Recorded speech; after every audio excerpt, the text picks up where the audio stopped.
Howdy, friends. Brought the combine home last night because it's getting wet out here, and we're gonna work on the header some more so we won't leave quite as much corn out in the field, hopefully. But when you're using older equipment, I mean, stuff happens, and you got to keep fixing it, or you won't have nothing. So, husband went to town this morning, bright and early, and got some more parts for it. And so, while it's sprinkling out here this afternoon, we're just going to work on the combine. I don't know if you can see out there, but it's real foggy, real drizzly. My camera's getting a little wet. But it's pretty nice. It's not too cold. Harvey says good morning. And yeah, he's waiting for me to throw his toy.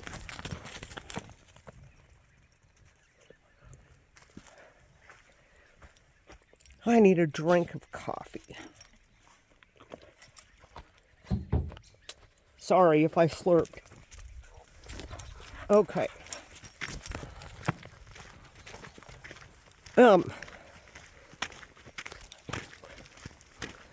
What's it like in you guys' neck of the woods? Is it nice and warm out so you can go out and get some stuff done?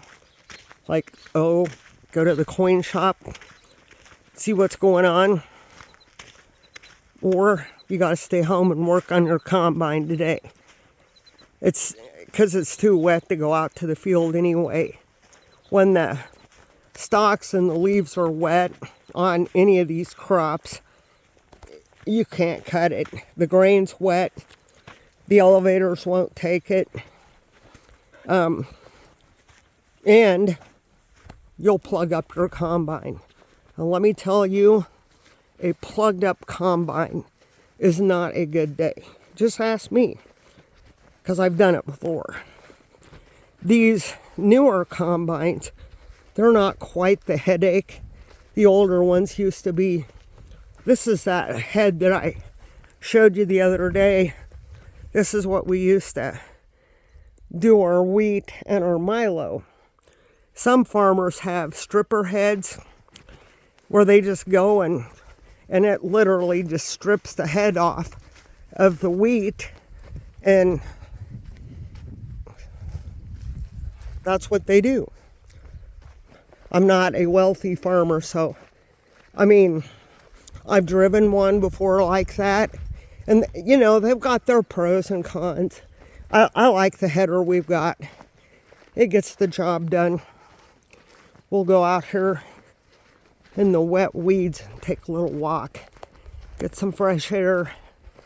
You can see how foggy it is this morning. I don't know if you can tell or not, but I watched a couple videos this morning. One of them was a new Andy Scheckman, and let me tell you, I felt just a little bit smug because Andy was giving the numbers from Michael Harnott or Harnett or whatever his name is, and Jeffrey Gunlock for the portfolio situation that I shared with you guys probably 9 or 10 days ago about Michael Harnett said, I think he's the Bank of America investor guy, whatever he's called, but he was encouraging people to go from 60-40 to 60-20-20. And Jeffrey Gunlock was telling people to go for the 25-25-25-25. And that makes me wonder, if that's what they're saying now, you know, it makes me wonder if I ought to, you know, try to get some more metals stacked away. And Andy was talking about how many billions and billions and billions of dollars of gold had came into the United States, and nobody really knows who bought it, who leased it, who's got it in their vault. So it's kind of curious. And the interviewer also asked him about silver.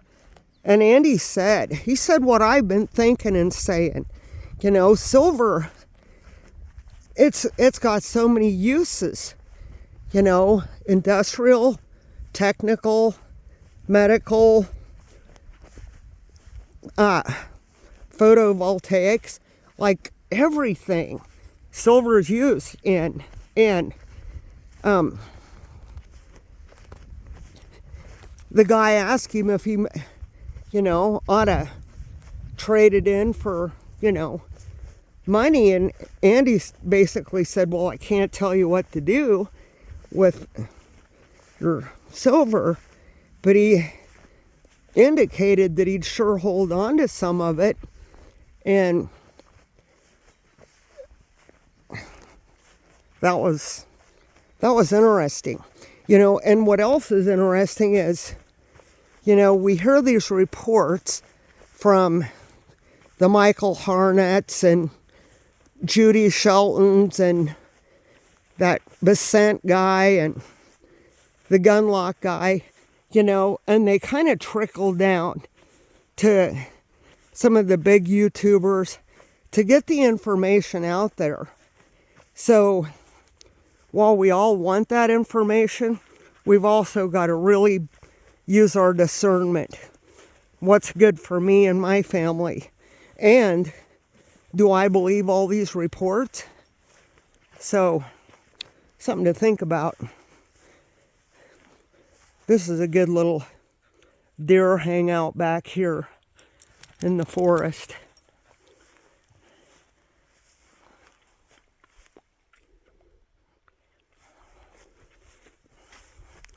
But yeah, I just thought I'd say hey to all of you this morning, let you know what's going on out here.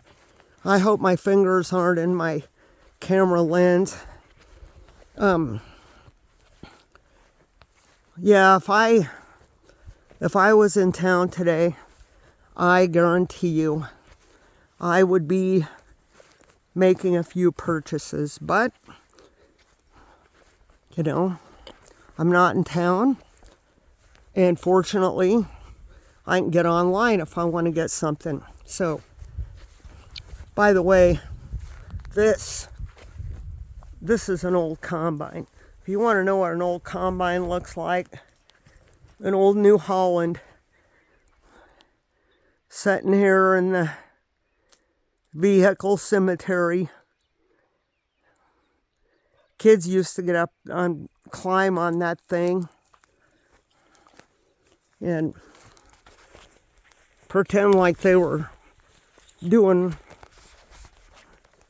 the things.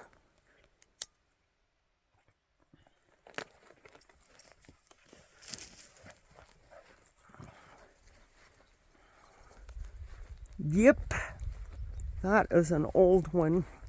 Looks like one of the kids shot the window out. I'm sure that happened a long time ago.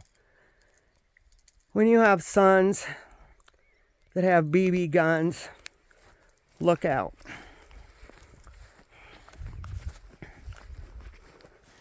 So, I'm probably going to be summoned to go be the gopher. Go for this, go for that. So I probably better get my carcass up there and see what we can get done.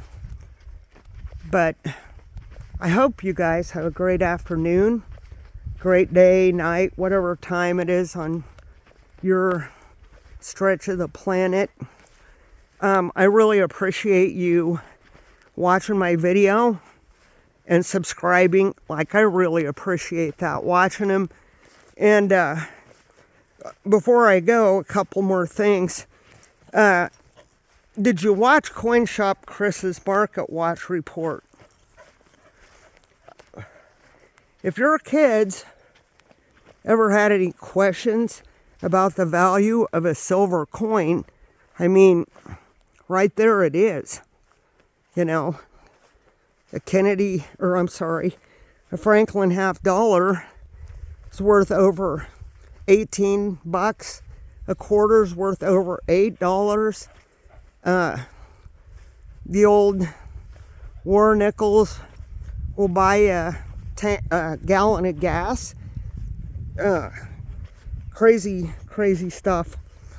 But I like it. And I'm going to keep stacking. And oh, by the way, Annie should be getting a little package in the mail this week. If everything goes according to plan. Don't tell Mr. Oakley. It'll just be our little secret. And finally, I will leave you with this. Thank you for the prayers for Pumpkin. He's not good, but he's still going, and he still loves me. And there's that. God bless you, friends. Thank you for coming and hanging out with me for a few minutes. Have a blessed day, and always keep your head on a swivel. Annie's out.